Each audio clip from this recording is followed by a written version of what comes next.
জবাব দে আমার ভাই বলল কেন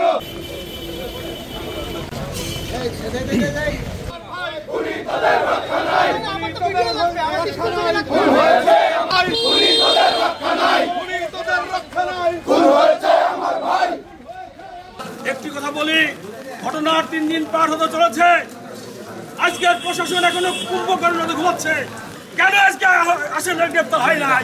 আমি এই মুহূর্তে গোপালগঞ্জ জেলার এসপি, গোপালগঞ্জ সদর থানার ওসি সহ সকলকে বলতে চাই, এই মুহূর্তে যদি আপনারা আসামিদের গ্রেপ্তার না করেন তাহলে আপনাদের বিরুদ্ধে আমরা কর্মসূচি দিতে বাধ্য হব। বিগত 13 তারিখে গোপালগঞ্জের মাটি ও মানুষের নেতা জনাব সেলিমুজ্জামান সেলিম ভাই, SM জিলানি এবং আমরা একটি গাড়ি বহন নিয়ে গোপালগঞ্জে আসি। আমাদের আওয়ামী লীগের শহর এবং সদর বিভিন্ন উপজেলার জেলার সকল নেতাকর্মীরা সেখানে সশস্ত্রভাবে গত 2 দিন ধরে প্রস্তুতি নিচ্ছিল এখানে আমাদেরকে প্রতিরোধ করার জন্য। আপনারা এতটাই কাপুরুষ যে আপনারা চোরের মতো লুকিয়ে থেকে দুর্বৃত্তের মতো আততায়ীর মতো আমাদের গাড়িবহর হামলা করেছেন। আপনারা যদি একটি কথা বলে দিতে চাই, আপনারা যদি মনে করেন যে এই ধরনের হামলা করে আমাদের গোপালগঞ্জ বিএনপির অগ্রযাত্রাকে আপনারা রুখে দিতে পারবেন, আপনারা বোকার স্বর্গে বসবাস করছেন।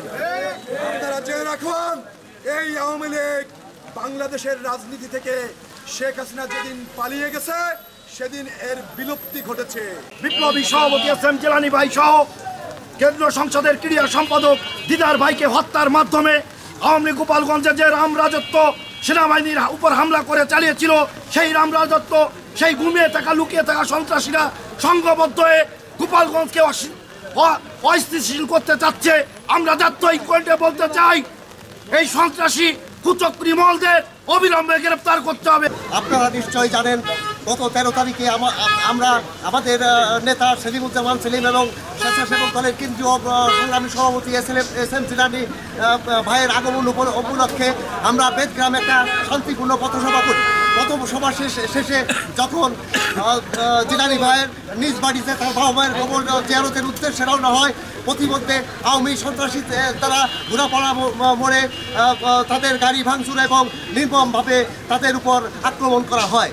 প্রিয় নেতৃবৃন্দ, এই আক্রমণে আমাদের বাংলাদেশ জাতীয়তাবাদী স্বেচ্ছাসেবক দল কেন্দ্রীয় নির্বাহী কমিটির ক্রীড়া সম্পাদক, জাতীয় ক্রিকেট দলের আম্পায়ার শওকত হোসেন দিদার ভাই নিহত হয়, আহত হয় SM জিলানি সহ অসংখ্য নেতৃবৃন্দ, এমনকি তার সহধর্মিণীও আহত হয়। প্রিয় নেতৃবৃন্দ, এই হত্যাকাণ্ডের এবং হামলার তীব্র নিন্দা ও প্রতিবাদ জানাই।